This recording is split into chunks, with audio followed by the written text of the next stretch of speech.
ابو تتلې او مکتر ته 3 لکه خلک د شپې جلسې ته راغلل 3 لکه خلک ورشي قطر نه چې څوک زیرا دي قرآن ولا ورکي او پښتنه ته وکړي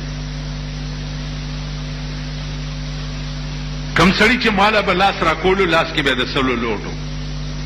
درهم کنه دا اوسنۍ 1500 جوړي ما بنا غس د شپې می جلسه کې اعلان وکړو مالوا اوري 3 لکه خلکو مال کا پیسې مرانی زدې کړې نو بي عزت بم کم زما پاغه ومه پیړای دي نالتی چې دا هغه لاسونو پیسې زوالم چې کوم لاسونو له خزي او بچی په وطن کې پتا مناس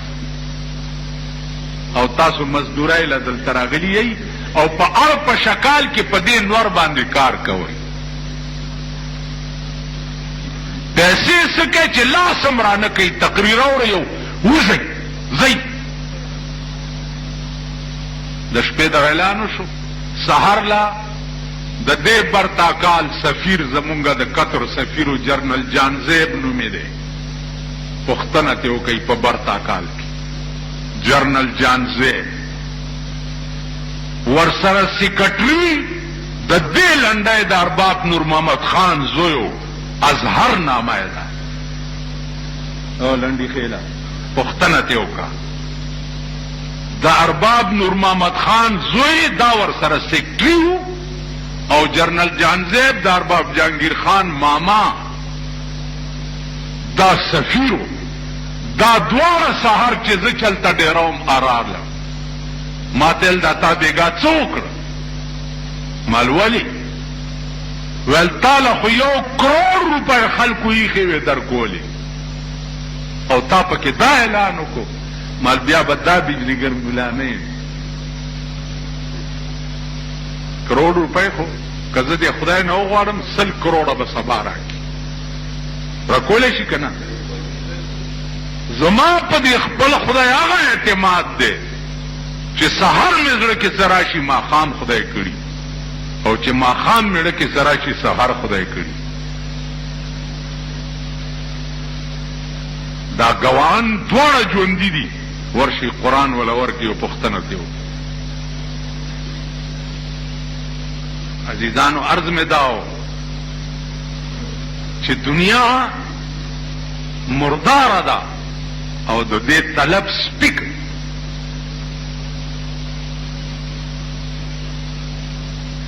نن ستا په ملک کې چې کوم حال دی دا صرف دنیا د پاره دی بلیس نشته تا ما د یو بل پلار نه دی وجلی د نواز شریف او د غلام اسحاق جګړه په هیڅ نه ده سیوا د دنیا نه که په بل څه ده نه د نواز شریف پلار وجلی دی او نه د غلام اسحاق پلار وجلی دی ټیک شو خو جګړه په څه ده یو وی چې نه مارو نه غردوي بل وی چې مارو نه یو لټیلې ورکی بل لټیلې ورکی او دا د اوس قوم ورته غړي دی ورته دل کیه چوری دی ورته غړي نو ما وی چې خړ سیلابم د نوح علی السلام طوفان در باندې راشه پرون خو 2 کال حکومتو نو نن بچوي چې سبا بدل بیا د ملک ته پرکم پرون خو نه کړو کنه نه سړک جوړ کړی نه بجلی ارزان کړه نه چانه د سرو مولې جوړ کړو اوس دینه پس بدر ته څوي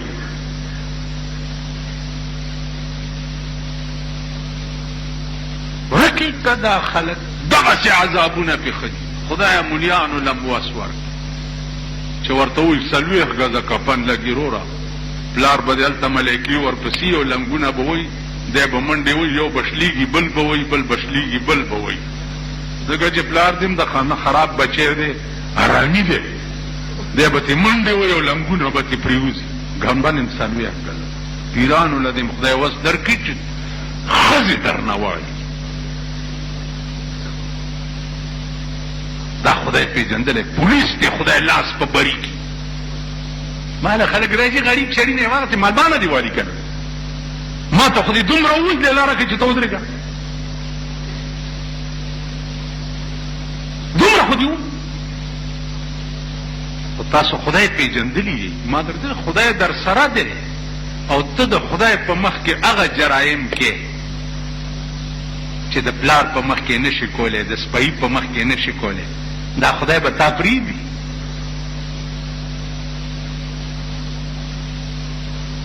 دې ته سوچ وکړئ چې کومه ګناه ته د یو انسان په مخ کې نشي کولی او هغه ګناهونه ته د خدای په مخ کې کوې، نو خدای به در باندې دې نه زیات عذابونه نه نازلوي، نه به کوي او کېږي همغه څه چې خدای ورته کوي.